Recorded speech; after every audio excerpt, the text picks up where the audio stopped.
I'd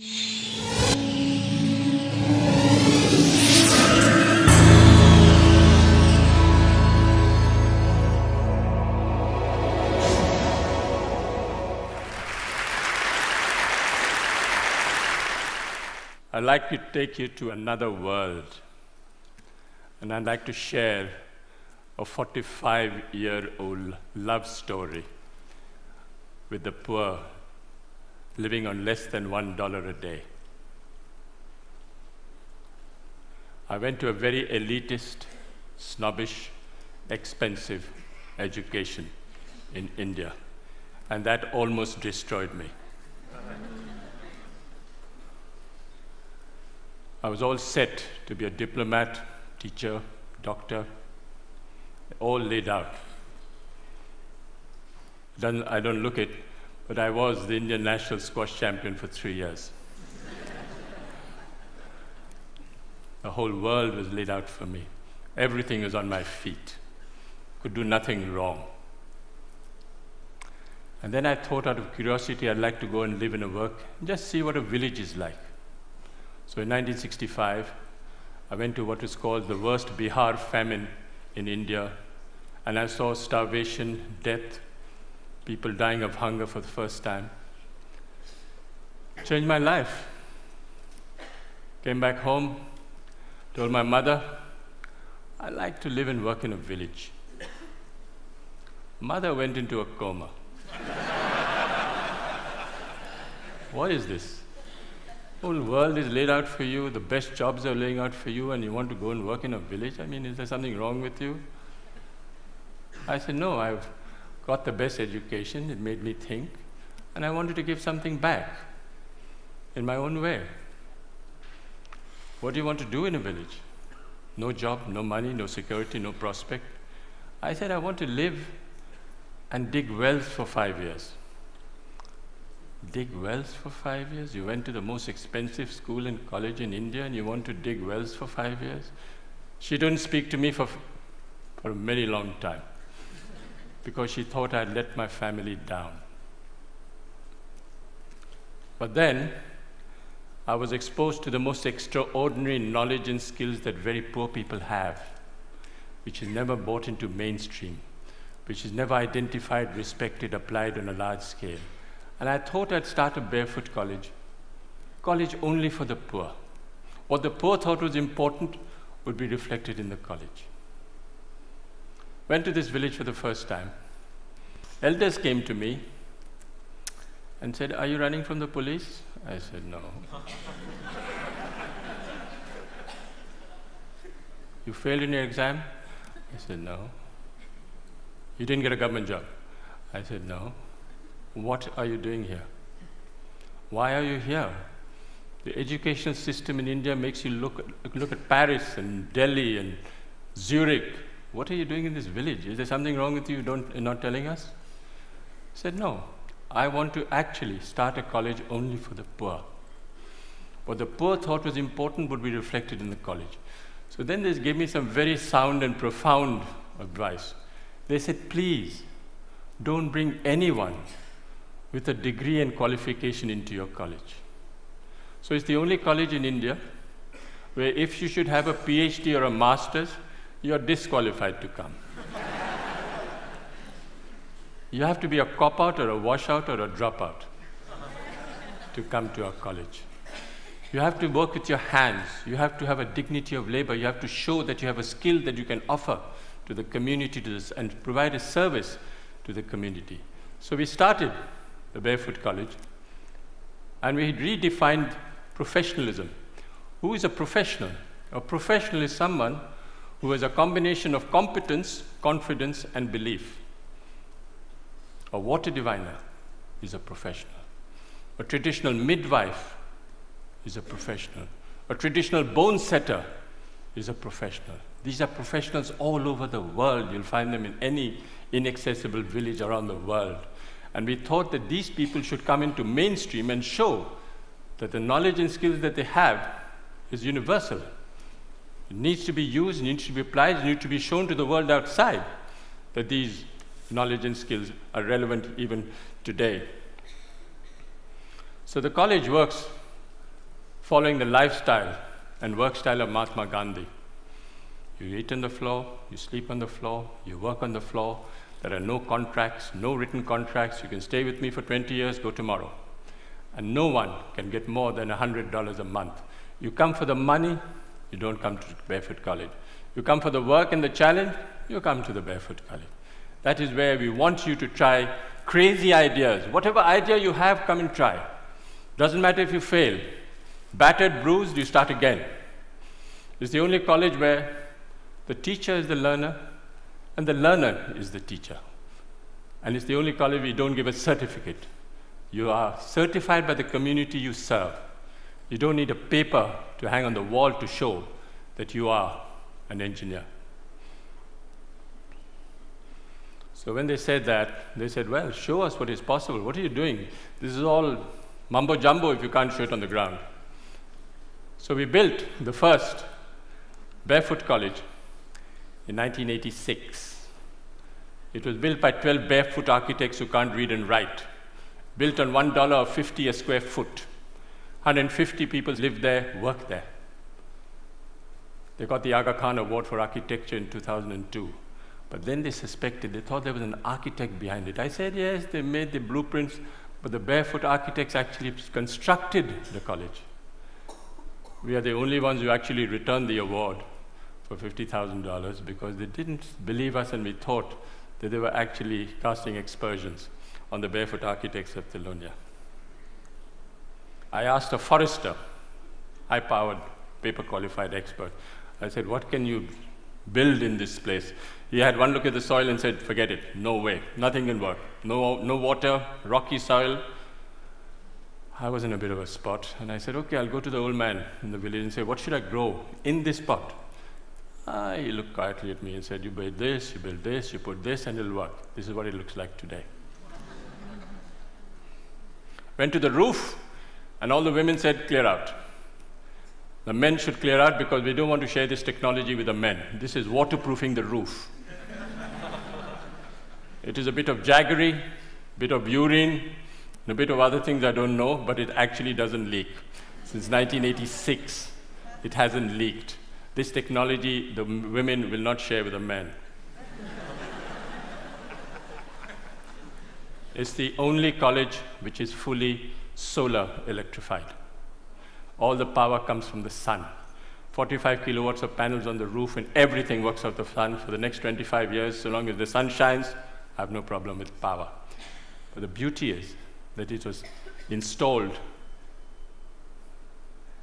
by a priest, a Hindu priest who's only done 8 years of primary schooling. Never been to school, never been to college. He knows more about solar than anyone I know anywhere in the world. Guaranteed. Food, if you come to the Barefoot College, is solar cooked. But the people who fabricated that solar cooker are women. Illiterate women who actually fabricate the most sophisticated solar cooker. It's a parabolic Scheffler solar cooker. Unfortunately, they're almost half German. They're so precise. You'll never find Indian women so precise. Absolutely to the last inch, they can make that cooker. And we have 60 meals twice a day of solar cooking. We have a dentist. She's a grandmother, illiterate, who's a dentist. She actually looks after the teeth of 7,000 children. Barefoot technology. This was 1986, no engineer, no architect thought of it, but we are collecting rainwater from the roofs. Very little water is wasted. All the roofs are connected underground to a 400,000 liter tank, and no water is wasted. If we have 4 years of drought, we still have water in the campus because we collect rainwater. 60% of children don't go to school because they have to look after animals, sheep, goats, domestic chores. So we thought of starting a school at night for the children. They're called the night schools of Thilonia. Over 75,000 children have gone through these night schools because it's for the convenience of the child. It's not for the convenience of the teacher. And what do we teach in these schools? Democracy, citizenship, how you should measure your land, what you should do if you're arrested, what you should do if your animal is sick. This is what we teach in the night schools. But all the schools are solar lit. Every 5 years, we have an election between 6 to 14-year-old children participate in a democratic process, and they elect a prime minister. The prime minister is 12 years old. She looks after 20 goats in the morning, but she's prime minister in the evening. She has a cabinet, Minister for Education, Minister for Energy, Minister for Health, and they actually monitor and supervise 150 schools for 7,000 children. She got the World's Children's Prize 5 years ago, and she went to Sweden. First time ever going out of a village, never seen Sweden, wasn't dazzled at all by what was happening. And the Queen of Sweden, who's there, turned to me and said, "Can you ask this child where she got her confidence from? She's only 12 years old, and she's not dazzled by anything." And the girl who's on her left turned to me and looked at the Queen straight in the eye and said, "Please tell her I'm the Prime Minister."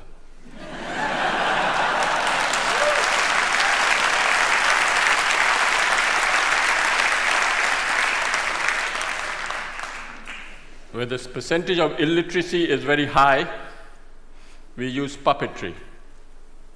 Puppet is the way we communicate.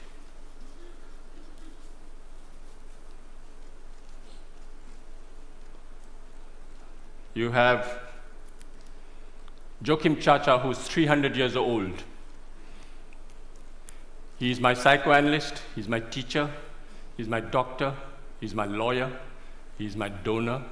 He actually raises money, solves my disputes. He solves my problems in the village. If there's tension in the village, if the attendance in the schools go down and there's a friction between the teacher and the parent, the puppet calls the teacher and the parent in front of the whole village and says, "Shake hands, the attendance must not drop." These puppets are made out of recycled World Bank reports.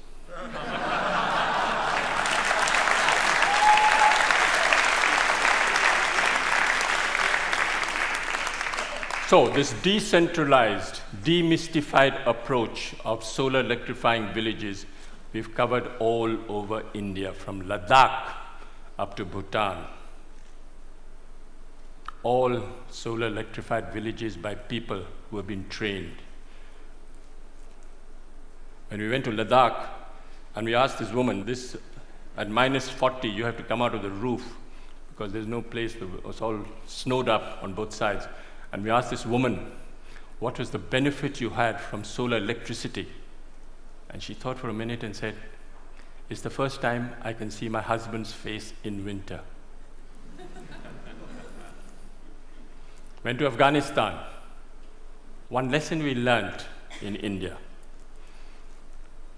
was men are untrainable. Men are restless, men are ambitious, men are compulsively mobile, and they all want a certificate. All across the globe, you'll have this tendency of men wanting a certificate. Why? Because they want to leave the village and go to a city looking for a job. So we came up with a great solution: train grandmothers. What's the best way of communicating in the world today? Television? No. Telegraph? No. Telephone? No. Tell a woman.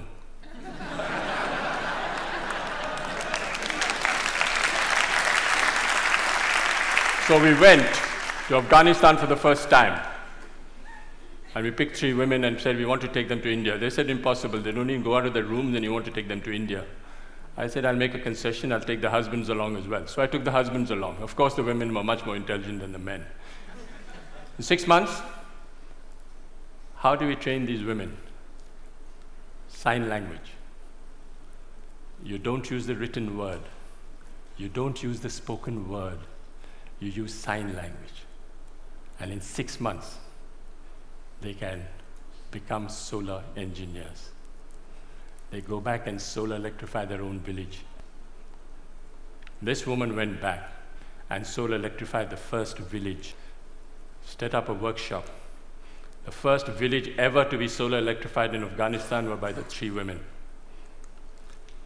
This woman is an extraordinary grandmother, 55 years old, and she solar electrified 200 houses for me in Afghanistan, and they haven't collapsed. She actually went and spoke to an engineering department in Afghanistan and told the head of a department the difference between AC and DC. Didn't know. Those 3 women have trained 27 more women and solar electrified 100 villages in Afghanistan. We went to Africa and we did the same thing.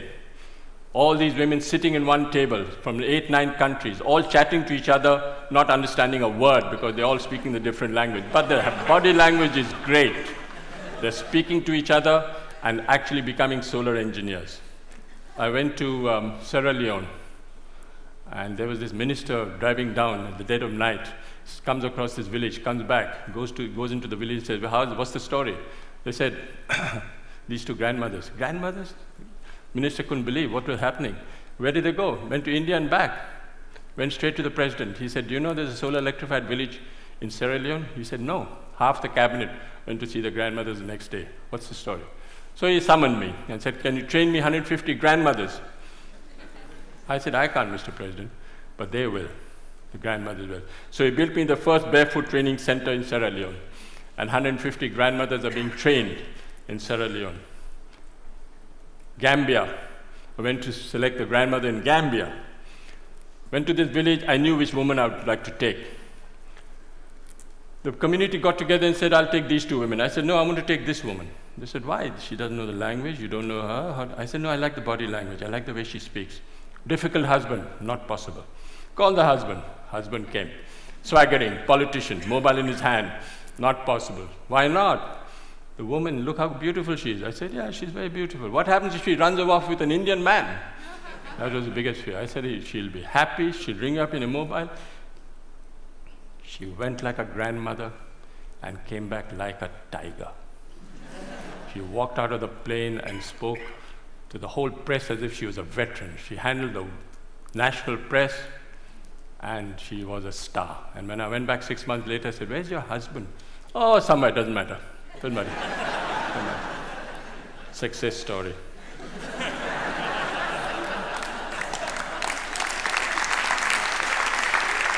I'll just wind up by saying that I think you don't have to look for solutions outside. Look for solutions within and listen to people. They have the solutions in front of you. They're all over the world. Don't even worry. Don't listen to the World Bank. Listen to the people on the ground. They have all the solutions in the world. I'll end with a quotation by Mahatma Gandhi. First they ignore you, then they laugh at you, then they fight you, and then you win. Thank you.